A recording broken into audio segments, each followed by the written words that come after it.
잠언 4장 14절에서 26절 말씀 찾으신 줄 알고 제가 읽겠습니다. 사악한 자의 길에 들어가지 말며 악인의 길로 다니지 말지어다. 그의 길을 피하고 지나가지 말며 돌이켜 떠나갈지어다. 그들은 악을 행하지 못하면 자지 못하며 사람을 넘어뜨리지 못하면 잠이 오지 아니하며 불의의 떡을 먹으며 강포의 술을 마시느니라. 의인의 길은 돋는 햇살 같아서 크게 빛나 한낮의 광명에 이르거니와 악인의 길은 어둠 같아서 그가 걸려 넘어져도 그것이 무엇인지 깨닫지 못하느니라. 내 아들아, 내 말에 주의하며 내가 말하는 것에 내 귀를 기울이라. 그것을 내 눈에서 떠나게 하지 말며 내 마음속에 지키라. 그것은 얻는 자에게 생명이 되며 그의 육체에 건강이 되며 모든 지킬 만한 것 중에 더욱 내 마음을 지키라. 생명의 근원이 이에서 남이니라. 구부러진 말을 내 입에서 버리며 삐뚤어진 말을 내 입술에서 멀리하라.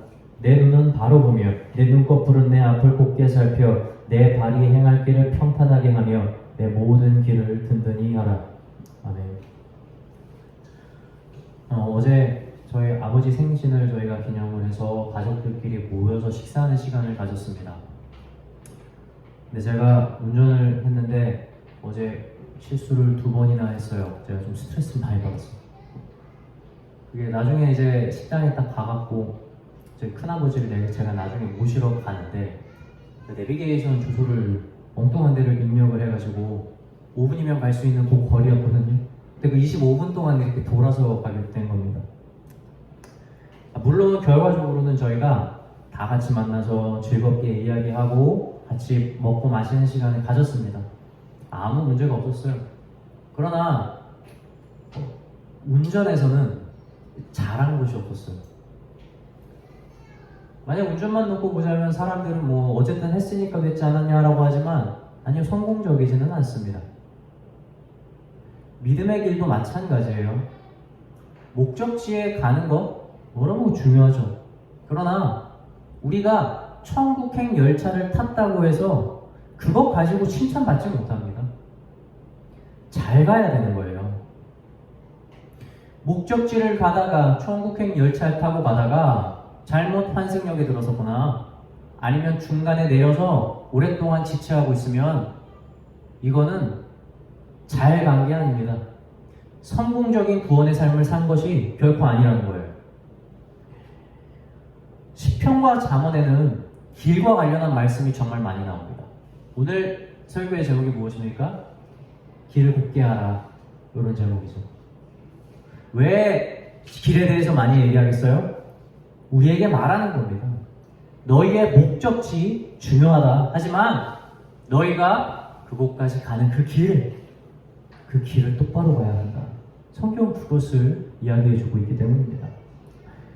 저는 오늘 본문 말씀을 통해서 그렇다면 우리가 가는 길이 있는데, 천국의 길이 있는데 거기서 우리의 길을 곧게 만드는 게 아니라 굳게 만드는 것이 무엇인지를 오늘 말씀을 통해 좀 보고자 합니다.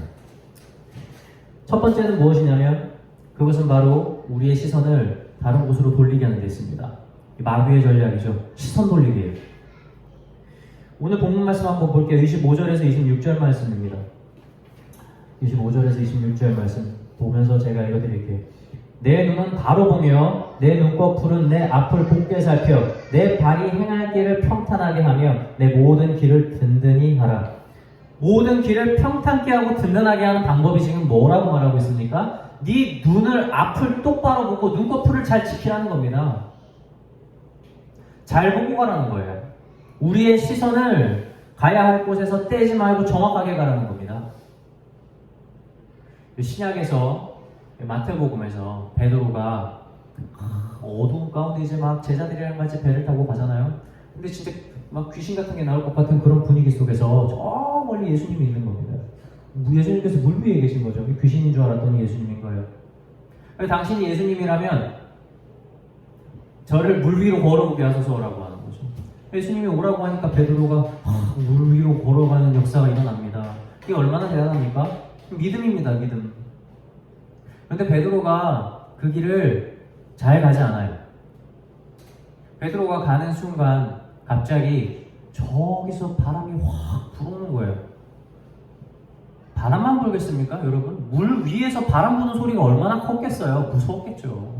아마 물살도 막 베드로를 향해서 막 몰아쳤을 겁니다. 막 물이 뭐를 때렸을 거예요. 그래서 베드로가 그걸 쳐다본 거예요. 성경이 그렇게 얘기합니다. 바람을 봤다고 나와요.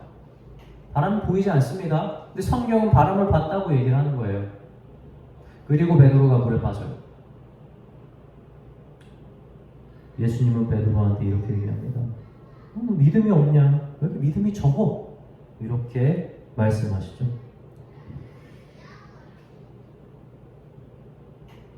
베드로가 물에 빠진 이유는 바람을 바라본 것, 마음에 두려움이 찾아온 것이 아니었어요. 정확하게 얘기하면 자기가 바라보고 있었던 그 길 말이에요. 예수님에게서 다른 곳으로 시선을 돌린 데 있습니다. 세상이 우리를 향해서 믿지 못하게 하기 위해서, 그 길을 돌아가기 위해서 하는 것이 바로 무슨 전략이에요? 이겁니다. 시선 돌리기. 야야, 거기 보지 말고 여기 잠깐 봐. 이거 엄청난 전략이죠. 시대가 지나면서 가장 크게 바뀌는 게 뭔지 아세요? 저는 그래요. 소유물의 차이라고 생각을 해요. 사람들이 가지는 양이 시대가 지나면서 점점 많아집니다. 이스라엘 백성들이 왕정시대에 들어가기 전에 있었잖아요. 이들이 무슨 사람을 살았습니까? 유목민의 삶이었어요. 자, 흥미롭게도 이스라엘 백성들이 하나님의 인도하심을 받을 때 그들은 소유물이 없었습니다. 일단 버려야 돼요. 유목민이 뭡니까? 이 사람 농사 안 지어요. 준비를 안 하는 겁니다. 얼마나 겉으로 보기 게을러 보입니까? 그리고 유목민에게는 집이 없어요. 유목민은 계속해서 움직이면서 사는 사람들이거든요. 가지지 못한 삶이에요. 그런데 그 가운데서 하나님이 은혜를 주시는 거죠. 나중에 이스라엘 백성들이 어떻게 되죠? 나라를 다 얻습니다. 가나안 땅에 들어가고 정복하고 말이에요. 나라를 얻습니다. 그리고 뭐까지 생겨요? 세상에 사람의 왕까지 세워요. 그런데 진짜 왕정시대에서 하나님 찾기가 그렇게 힘든 거예요. 역사적으로 여러분 성경 잘 보면 일단 선지자서는 뺄게요. 그냥 하나님께서 인도해내서 아브라함부터 가나안 땅에 들어가기 전까지의 역사, 그리고 애굽에서 나오고 가나안 다 점령해가지고 왕정 시대가 시작된 역사의 크기가 어떨까요? 비슷비슷합니다. 성경의 내용도 비슷비슷해요. 두께도. 그런데 제가 주로 여러분들에게 설교를 가지고 나올 때 제가 왕정 시대 들고 나옵니까? 물론 필요에 따라서 제가 이용을 하고 봅니다만 저 왕정 시대 가지고 설교 잘 안 해요. 전 이스라엘 백성들이 유목민으로 살았을 시대 가지고 여러분들에게 많이 설교를 합니다. 왜 그러겠습니까? 없이 살았을 때 하나님께서 채워주신 은혜가 크고 그걸 실제로 설교를 하고 싶어요. 저는 왕정 시대 때 이스라엘 백성들 다 가지고 전쟁 다 이겼는데 그 속에서 하나님이 하시는 일들을 찾기가 너무 힘든 겁니다. 그들이 너무 죄를 저지르고 그러니까요. 그래서 설교를 하면 너무 하고 싶은 이야기가 몰려있는 겁니다. 언제? 유목민의 시대. 조금 더 자세히 말할게요. 언제입니까? 가지지 않았던 시대. 자기 것이 없었던 시대가.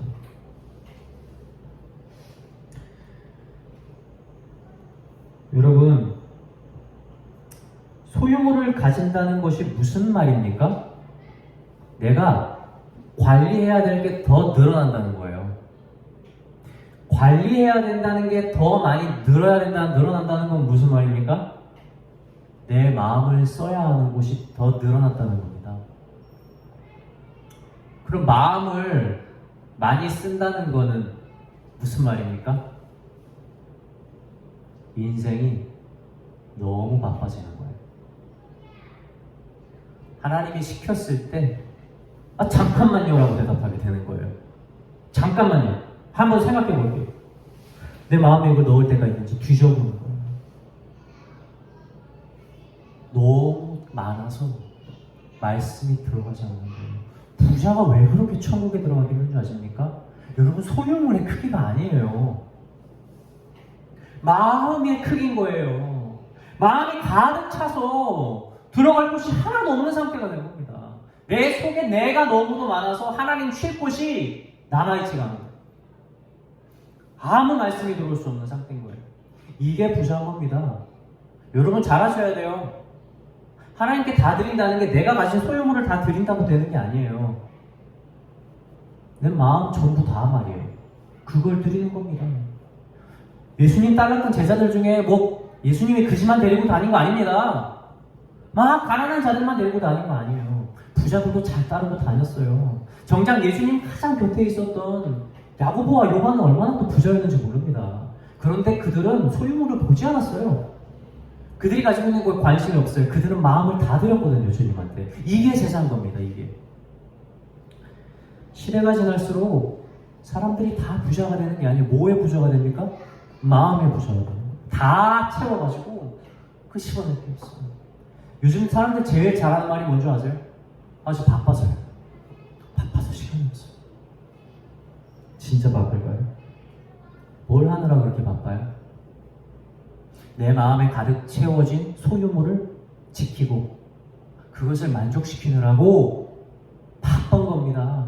시간이 없는 거예요. 얼마나 거짓말을 잘하는지 몰라요. 현대인들, 우리 교회 다니면서 믿는 사람들도 말이에요. 맨날 말이에요. 바빠서 기도를 할 수가 없어요. 이거 바빠가지고 제가 말씀을 읽을 시간이 없어요. 이런 사람들도 진짜 바빠서 제가 예배 드릴 시간이 없다. 어디 이런 새빨간 거짓말 합니까? 바쁘다고요? 변명이에요. 베드로가 예수님한테 걸어갈 때, 물 위를 걸어갈 때 처음엔 잔잔했을 거예요. 조용했겠죠. 예수님이 오라고 하는 말이 들릴 정도였을 거라고요. 예수님이랑 베드로 멀리서 대화를 하잖아요. 그런데 상황이 바뀐 겁니다. 물 위에 걸어가고 있는데 갑자기 막 엄청 크게 막 바람이 부는 거예요. 이거는 정신을 못 차리는 거죠. 바닷가에 가도 바람이 심하면 정신 못 차리는데 그 한 물 가운데서 얼마나 정신이 없었겠어요. 물도 피고 말이에요. 베드로 변명할 거리 없지 않았어요. 예수님 손잡고 일어났을 때 주님 이렇게 바람 부니까 어쩔 수 없었잖아요 라고 할 수 있지 않았겠어요? 근데 예수님 그거 가지고 한마디도 안 합니다.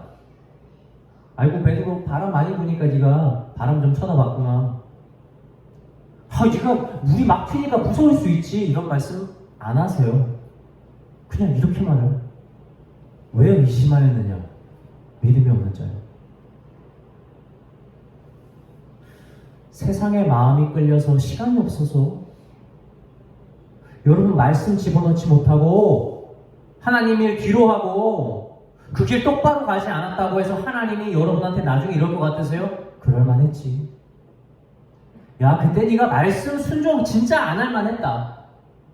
야 네가 진짜 그때만큼은 예배 안 드려도 됐겠다. 이렇게 말씀 안 하세요. 이렇게 말씀하시죠. 왜 너는 그때 의심했냐? 믿음이 없는 자. 수십 년 전만 해도 말이에요. 진짜 교회가 막 행사하고 수련회 하잖아요. 사람들이 막 바글바글 모였어요. 밖에 나가가지고 전도사님들이 막 붙이고 꽹가리치고, 저는 그거보다 이전 시대였는데 저 가르쳐주신 목사님이 그러셨거든요. 자기 어릴 때 그렇게 막 전도사님들이 다니면서 꽹가리치고 애들이 다 집에서 나와가지고 쫓아다니는 거예요. 얘들아, 그리고 그 자리에서 먹을 거 하나씩 사탕 주면 우리 언제 수련하는데 그날 올 거지? 그러면 걔네들이 그럴 뿐만 아니라 걔네들이 자기 친구들까지 수련회로 다 와서 자리가 없어가지고 서서 듣고 밖에 나가서 듣는 시대였대요.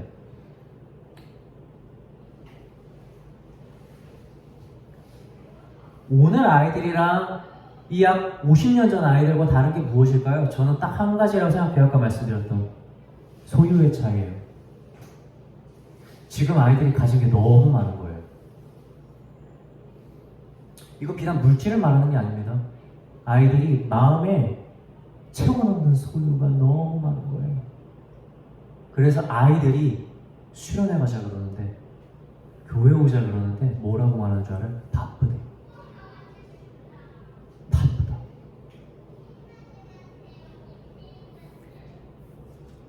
이젠 어떤 시대냐면 저기 하늘에 떠있는 별을 소유할 수 있는 시대라고 해요. 그 사람들이 딱 보고 관측해서 돈을 내면 그 별에 이름을 지어주고 다른 사람은 못 가질 수 있도록 이렇게 무슨 보증서를 준대요. 가지고 싶은 걸 많이 가질 수 있는 시대. 여러분 많이 가지면 좋을 것 같죠? 성경은 그 반대로 얘기해요.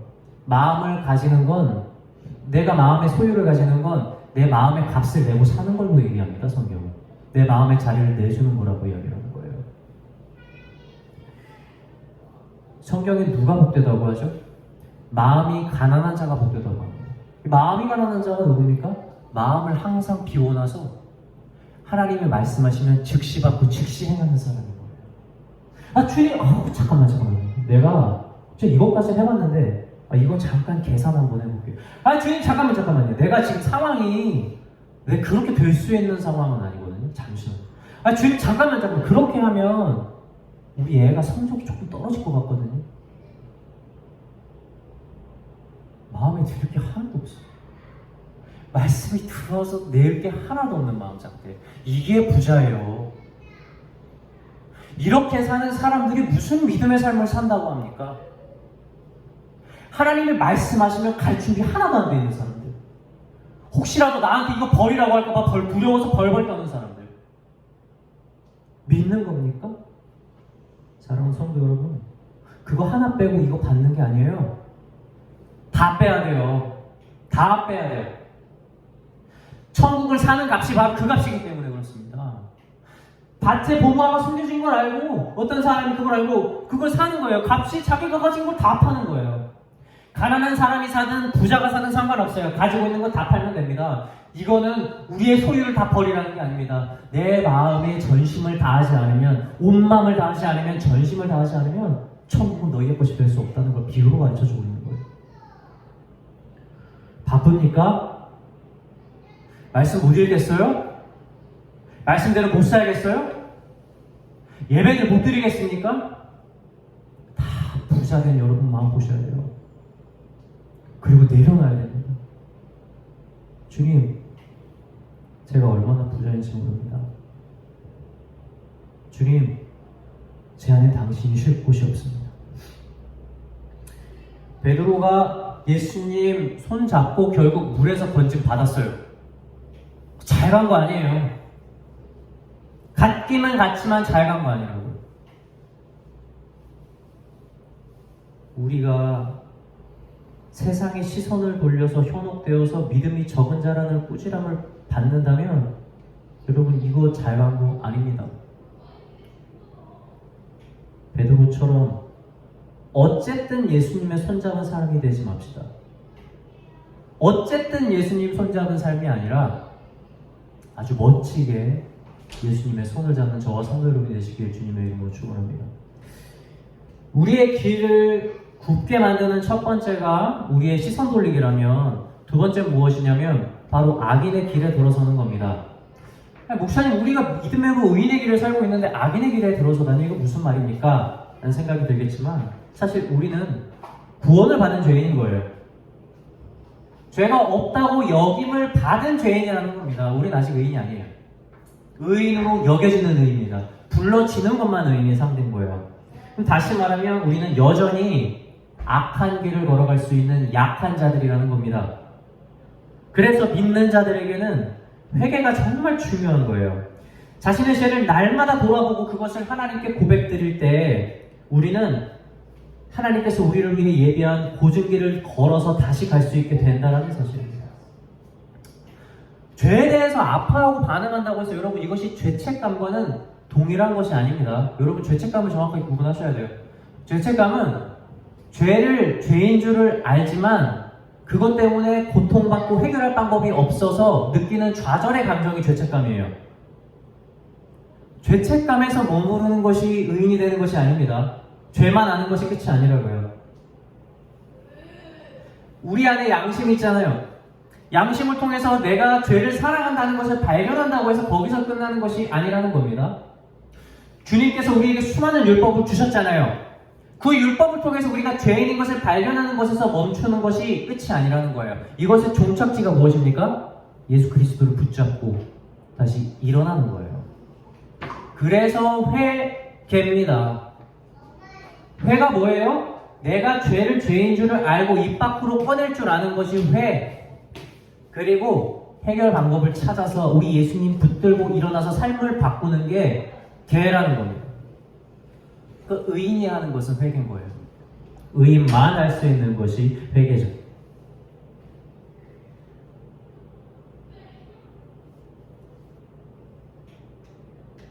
베드로의 문제가 바람을 바라본 것이 아니라 예수님을 바라보지 않은 것처럼 죄의 문제도 마찬가지입니다. 속으면 안 돼요. 죄를 짓는 것이 문제가 아니라 그 죄인지를 깨닫고 예수님 앞에 가지 못하는 게 여러분 정말 큰 죄가 된다는 겁니다. 하나님은 빛입니다. 그래서 하나님은 어둠 안에 거하지 않습니다. 그래서 우리가 죄를 사랑하고 죄 안에 거하면 성령의 일은 우리를 통해서 일어나지 않는다는 것을 반드시 기억해야 합니다. 우리가 악한 길을 걷는다는 것은 우리가 그들의 행위를 닮아 죄를 짓는 삶을 사는 것이 아니라 우리가 죄를 내려놓지 않고 이것을 사랑하면서 품고 살아가는 것을 의미한다는 거예요. 그래서 죄를 품고 살아가는 사람의 특징이 뭔지 아십니까? 믿는다는 명찰을 떼는 건 아닙니다. 그런데 이들은 삶에 의욕이 없어요. 말씀을 들어도 마음에 기쁘지가 않아요. 그냥 멍한 거. 그리고 또 이런 사람은 어떻습니까? 기도가 안 나옵니다. 입 밖으로. 그리고 우리 주님께서 말씀하신 율법이 다 귀찮아요. 그리고 이런 사람들은 어떠냐면 사람을 조금이라도 사랑하는 것이 너무 힘들어요. 아주 단순한 그 일조차도. 그리고 믿음의 삶을 짐처럼 여기게 됩니다. 혹시라도 우리가 이러한 삶을 살아가고 있다면 여러분 죄송하지만 그 사람의 삶은 성령이 소멸된 삶인 거예요. 하나님으로 인해서 기쁨을 느끼지 못하는 삶이죠. 믿어도 여러분 구원 받고 우리가 살 수 있어요. 그런데 그 삶을 기쁘지 않아 하면서 살 수 있는 삶이 있습니다. 그것이 바로 우리가 악인의 길을 닮아서 사는 삶입니다. 그리고 악한 길이 무엇이라고요? 죄에 들어가서 죄의 길을 살고 그것을 회개하지 않는 삶이 된다는 겁니다. 그러면 겉에는 믿는다고 명찰을 붙여놓고 사는데 정작 삶은 죽어있는 삶. 아무런 의미가 없는 삶이 된다는 거예요. 오늘 본문 말씀 18절에서 19절 말씀 한번 읽어보겠습니다. 18절에서 19절 말씀. 의인의 길은 돋는 햇살 같아서 크게 빛나 한낮의 광명에 이르거니와 악인의 길은 어둠 같아서 그가 걸려 넘어져도 그것이 무엇인지 깨닫지 못하느니라. 그죠? 지금 악인의 길에서 지금 문제 삼는 것은 걸려서 넘어지는 게 아니에요. 걸려서 넘어질 수 있죠. 그런데 악인의 길에서 문제가 무엇입니까? 걸려서 넘어졌는데 자기가 무엇에 걸려서 넘어졌는지를 깨닫지를 못하는 겁니다. 죄가 어떤 의미인지, 죄가 무엇인지를 볼 수 없는 상태, 이것이 정말 악한 길에 있다는 거예요. 우리가 의의 길을 간다고 안 넘어지지 않아요. 넘어집니다. 솔직히 얘기할까요? 악인의 길을 가는 것보다 의의 길을 갈 때 더 많이 넘어질 수도 있어요. 하나님은 우리에게 몇 번 넘어질 거라고 말씀 안 하십니다. 그거 별로 중요하지 않거든요. 하나님은 그냥 우리한테 맞게 정하신 거예요. 그런데 넘어졌을 때 의인의 길은 이거예요. 빛이 있어서 내가 뭐에 걸려 넘어졌는지 알 수가 있어. 죄가 있으면 회개할 수가 있는 거예요. 이 길에 있는 게 의인의 길인 겁니다. 그런데 악인의 길은 빛이 없어요. 그래서 그것을 알 수가 없는 겁니다. 죄를 짓는다 할지라도 물론 그래요. 우리가 죄를 짓지 않으려고 우리 율법을 붙들고 날마다 하나님 말씀 속에서 거하려고 발버둥 치는 삶은 여러분 정말 귀하고 중요한 삶입니다. 그런데 성경이 말하는 진짜 의인의 삶은 비록 넘어진다 할지라도 그것이 무엇인지를 보고 다시 일어날 수 있는 삶이라고 이야기를 해요. 넘어져도 일어서는 삶. 이것이 무슨 삶입니까? 바로 회개의 삶인 거예요. 회개의 삶. 의인의 삶은 바로 회개의 삶입니다. 이러한 사람들은 자기가 걸려 넘어진 것을 발견하면 그것을 죽는 대로, 그것을 길을 트는 대로 하지 않아요. 오히려 그것을 그 길이 복된 것이라고 하는 것을 발견합니다. 오히려 그것을 우리 주님과 더 깊은 교제로 가는 발판으로 쓰게 된다는 사실이에요. 성경에서 정말 지독하고 악독한 죄인이 구약에 한 명, 신약에 한 명 있어요. 야, 내가 정말 인생 살아도 이렇게까지는 죄를 짓지 않겠다라고 하는 사람 한 사람씩 있어요. 구약에서는 누구냐면 다윗입니다. 신약에서는 누구냐면 사도 바울이에요. 구약은 얼마나, 그 다윗은 얼마나 큰 잘못합니까? 솔직히 다윗이 저지른 죄는 돌을 맞아서 죽어야 되는 죄를 한참 넘어서는 굉장한 죄예요. 왕이 돼가지고 말이에요. 그런 죄를 저질러요. 사도 바울은 어떻습니까? 그 누구보다 예수님 믿는 사람 잡아 죽이려고 그렇게 돌아다니는 사람 아닙니까? 자기가 가진 모든 걸 통해서 이 사람을 넘는 열정 가진 사람 없을 거예요. 사도 바울은 목에 칼이 들어와도 예수님 믿는 사람 죽이려고 했던 사람이죠. 그런데 이 두 사람이 어떻게 됩니까? 가장 큰 죄인이고 가장 원수 되었던 자였는데 용서를 받고 자기 죄를 회개하고 나니까 가장 큰 주님의 일꾼이 된 거예요. 죄를 아파하고 고백하는 것은 결코 부끄러운 일이 아닙니다. 그것은 의인이에요. 이사야서 26장 7절은 말합니다. 의인의 길은 정직하며 정직하신 주께서 의인의 첩경을 평탄하게 하시도다. 다시 한 번 더 말씀드리지만 의인의 길이 평탄하다고 하지만 이것이 넘어지지 않는 길은 아닙니다. 그리고 그 길은 겉으로 보면 우리가 생각하는 것보다 더 돌아가는 길처럼 보일 수 있습니다. 그러나 그 길이 하나님이 옳다고 말씀하셨다면 바보처럼 미련하게 그 길을 걸어가야 합니다. 그것이 바로 순종이에요. 어제 제가 길을 두 번 잘못 들었다고 했잖아요. 아까 첫 번째 말씀드렸는데 두 번째는 뭐였냐면 내비게이션이 가라고 말해줬거든요. 처음 가는 길에. 근데 옆에 보니까 그 들어가는 길이 되게 좁고 들어가면 바로 주택이 있는 거예요. 그래서 단독 주택에 주차하는 주차장으로 빠지는 길로 보이는 거예요. 자, 그래서 내비게이션이 가라고 말했는데 그냥 지나간 겁니다. 그래서 그 길을 다시 유턴을 해서 돌아갈 수밖에 없었던 거예요. 제가 집에 가는 길에 그 길이 동일해가지고 제가 그 길 진짜 내비게이션이 시키는 대로 한번 가봤거든요. 그런데 그 길이 제가 예상한 대로 진짜 주택 주차장으로 빠지는 길로 가더라고요. 그런데 길을 왜 이렇게 만들었는지 이해는 가지 않는데 그 주차장을 지나가니까 그 농로를 지나가지고 밑에 굴다리를 지나가는 작은 길이 하나가 있는 거예요. 그 길 바로 옆에 목적지가 있었던 거예요.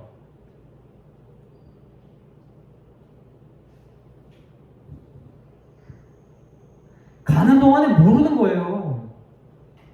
가는 동안에 모릅니다. 아무리 넘어져도 아무리 일이 아닌 것 같아도 가는 동안에 여러분 판단하지 마세요. 모릅니다. 언제 압니까? 도착해보면 아는 거예요. 종착지를 실제로 한번 가보면 아 진짜 여기 바로 옆이었는데 내가 판단을 제대로 못했구나라는 걸 알게 되는 겁니다. 주님의 말씀은 뭐라고 합니까? 시편의 기자가 얘기해요. 내 발에 등과 같다고 해요. 등을 위에 올려서 가는 게 아니에요. 멀린 길을 보게 안 합니다. 말씀은 당장 내 발이 하나 있는 그 길 하나만 가르쳐주는 거예요. 말씀 보고 살다 보면 궁금한 게 많이 생기죠. 이 길이 주님의 길이 맞나 의심될 때가 많죠. 여러분 근데 너무 우리가 믿어야 될 것 이상의 판단하지 마세요. 하나님 안 가르쳐줍니다. 제가 호주에서 사역을 할 때 교회를 이쪽에서 이쪽으로 하나 옮겨야 되는 상황이 생겼습니다. 저 교회 진짜 안 바꾸거든요. 판단 안 하거든요. 그런데 제가 결혼 때문에 여러 가지 상황으로 인해서 옮겨야 될 수밖에 없는 상황이 있을 때 제가 진짜 주님한테 기도 하나 했어요. 주님 진짜 내가 살면서 당신한테 기도했을 때 이렇게 해라 저렇게 해라 얘기한 적 한 번도 없었는데 제가 말씀 순종하고 내가 이게 복이라고 믿고 따랐잖아요. 주님 근데 내가 진짜 이번 한 번만 내 인생에 한 번만 기도합시다. 근데 진짜 누구도 상처 주기 싫어요. 내가 이 교회를 떠나서 이 교회를 가는 것이 맞는지 아닌지 음성 주십시오. 응답 안 하셨어요. 저는 지금까지도 길을 두고 좌우를 가지고 하나님한테 물어봤는데 하나님 여기 가라고 말씀하신 적이 다른 건 없어. 이렇게 응답을 안 하실까? 근데 여러분 믿음의 길 가운데 보세요. 그 길 다 하시고 다 보고 계시고 내가 믿음을 가지고 가는 길 가운데서 하나님이 비춰주시는 거예요. 그리고 그 길로 다 가서 나중에 종착점에 이르렀을 때 우리가 모든 것을 아는 지식에 이르렀을 때 알게 되는 거예요. 아! 진짜 내가 믿음으로 간 이 길이 그때 당시에 몰랐는데 진짜 복된 길이었구나. 저 길이 훨씬 좋아 보였는데 내가 믿음으로 이 길을 그냥 미련하게 가봤더니 정말 이 길이 복된 길이었구나. 이거 다 알게 됩니다. 다 보게 돼요. 그러니까 좀 미련하게 사세요. 좀 모르고 사세요. 믿음은 그런 겁니다. 오늘 본문 말씀에서 말합니다. 말씀을 마치고자 합니다. 한번 볼게요. 다시 한번 읽어볼게요. 아까 읽었던 말씀입니다.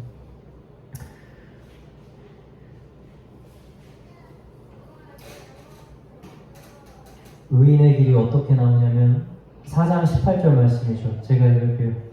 의인의 길은 돋는 햇살 같아서 크게 빛나 한낮의 광명에 이르거니와. 이 말씀 너무 좋지 않습니까? 의인의 길은 돋는 햇살과 같다라는 말이에요. 저는 오늘 이 말씀을 여러분들 마음속 깊이 새겼으면 좋겠어요. 돋는 햇살. 그 길이 아비샤하게 보이진 않아요. 그리고 이게 어둠으로 가고 있는 건지 아니면 날이 밝아오고 있는 건지 알 수 없어요. 그런데 그 길을 그냥 미련하게 말씀을 붙들고 내 발의 등처럼 삼아서 한 번 한 번 걸어가다 보면 결국엔 이게 돋는 햇살이어서 낮에 그것이 가장 정점에 이르르는 광명에 이르는 빛을 그 사람들이 만나게 될 거라고요. 의인의 길이 바로 이런 겁니다. 사랑하는 성도 여러분, 나의 판단, 세상의 기준으로 길을 판단하지 말고 의의 길을 평탄케 하신 우리 주님 믿고 이 돋는 햇살의 그 길을 미련하게 걸어가는 저와 성도 여러분이 되시길 주님의 이름으로 축원합니다.